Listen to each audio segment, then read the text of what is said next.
HBO's hopefully book-accurate Harry Potter series is starting to move ahead, and we've gotten some casting announcements, and of course some of them have caused quite a stir, and some of them are brand new, such as people being a little bit upset about the American Dumbledore, the skinny Hagrid, and of course, the Black Snape. But that's not the only announcements we've had. We've also gotten finally a look at the first three kids, the trio who will be playing these wonderful wizards. And while I heavily question HBO's decision to release their names, given the fact that all of these kids are 11, we do have a bit of some controversy as the person playing Hermione appears to be racially ambiguous. Now, I personally have no issue with the person they chose to play Hermione because she looks fine to me, but a lot of people are being stirred into a tizzy trying to find out whether or not they race swapped her or if they just chose someone who's a little bit more tan. Well, before going further, like, subscribe, and let's get into this. And like I said, this here's the cast that they chose. It looks mostly fine. It really does look like the Wish version of the original trilogy, kind of, as none of them are particularly strange looking. Compared to the people they had playing these same characters back in 2001, they were very weird looking people. And everyone is in a bit of a tizzy over Hermione, playing by Arabella Stanton. That's a terrible name, no offense, little girl.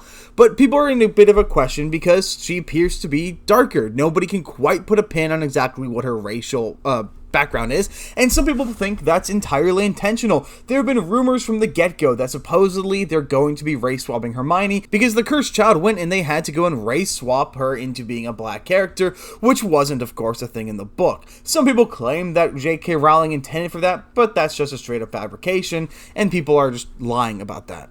Though nobody's really said anything about the other two because they look pretty much spot on for the characters they're supposed to be playing. Now, I haven't found very many news articles talking about the potential backlash that's been going on over on X, but this is the closest one I get. Social media roast Harry Potter series update, one question looms large. Coming from a site called Outkick I've never heard of, where they do say something kind of dumb, in which the author of this article goes on to say that while I'll withhold judgment until the series comes out, social media didn't seem overly impressed. One of the red flags is that the three talents appear so insanely young.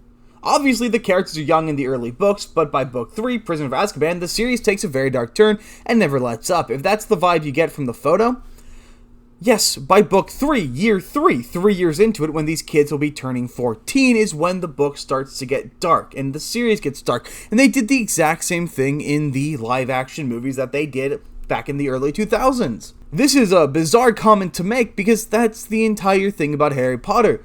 The first two books are incredibly jovial with only a couple of scenes that take a dark turn. It isn't until book 4 that the thing actually starts to get more and more adult, with only one really adult thing particularly happening in book 3 and just some sprinkling of adult themes within it. And then book 4 is when it starts to actually take that turn with the actual first death on screen of Cedric Diggory.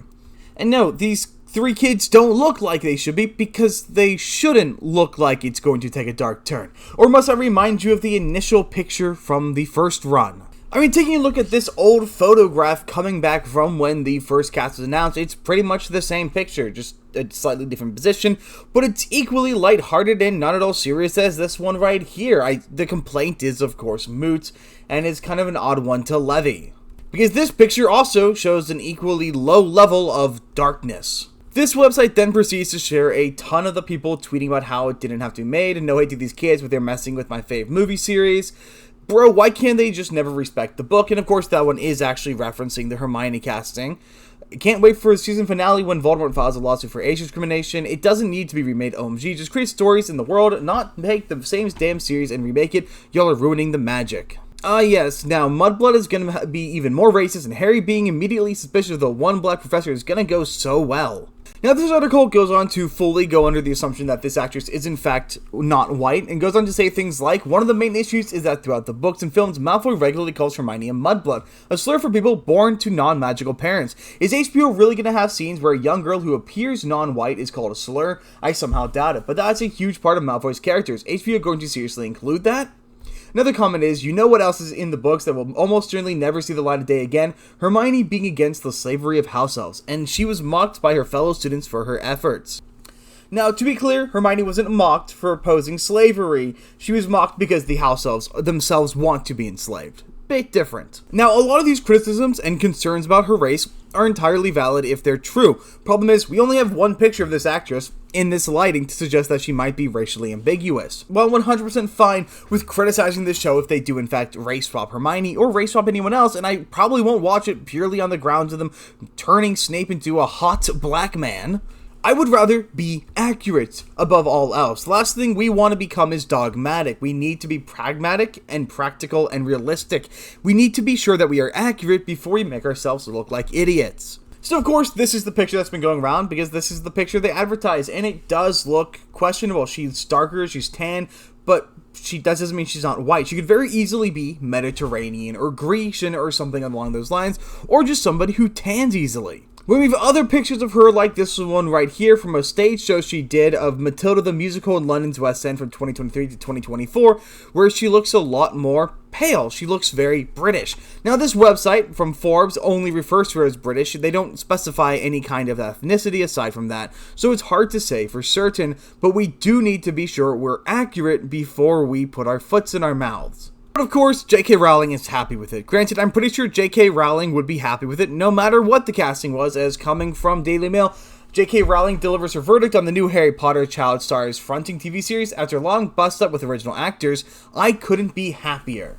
And that's all she said about the matter so far. Now, thankfully, GeeksGamers.com takes a pretty calm response to this. Hermione Granger will be Stout's first major role in a film, and it's the one that is under the most scrutiny, particularly by fans online. Hermione is described as having dark, bushy brown hair, which has been used to push the notion of race-swapping her, even by J.K. Rowling herself. If these kids can portray the characters well, despite the changes, then this can certainly be overlooked. However, this is the current day, and while it probably wouldn't have resulted in as much of a fuss after the first time Hermione's character was changed physically, it does not bode well for those loyal fans hoping for a faithful adaptation, which is a term that has been easily tossed about by the showrunners from when the series was first announced to now, as they of course have touted that it's going to be incredibly accurate. Now, it is a shock that the casting director did not fully take the same route as the Cursed Child play in terms of Hermione, yet it feels as though they wished to quell any more rumors of the casting, particularly the one floating around that a bad education actress eyed to play the young witch when clearly said actress is far too old to play an 11-year-old. These sorts of rumors indeed help point to the fact that many fans were expecting this, and it's hard not to after everything J.K. Rowling has done to champion the changes to her beloved characters out of pure virtue signaling, despite the fact that in 1998 she had other words to say, particularly about Hermione being a caricature of herself when she was in school. Now, the bigger story is that they managed to keep the boys, Harry and Ron, relatively true to their descriptions in the book text is rather surprising, although this seems to be a case for the characters thus far cast barring Snape and now Hermione, the latter of whom in this new series was expected to be race-swapped more so than the former, which begs the question, will this reboot of a very beloved IP be successful or fail miserably? Now, thankfully, they didn't bother trying to guess what race is Hermione is, just assuming that she isn't white. And if I'm being honest, it is almost like a caricature of ourselves to throw such a fit over this kind of casting because of how ambiguous it is. Now, I totally agree that if it's a race swap, we need to full heart admonish it and not celebrate it whatsoever because it's unacceptable, though of course that's not the actress's fault in any way, shape, or form. But we also have to be careful of exaggerating and taking things where they aren't. But until this show comes out or more information becomes available to the public, we're kind of just going to be stuck here wondering whether or not we're looking at a show that's going to kill its own momentum before it ever gets started, or possibly one of the biggest shows, as the show's estimated budget is a minimum of $2 billion. But that's pretty much all I've got. Let me know in the comments what you guys think about this, and I will see you guys on the next one.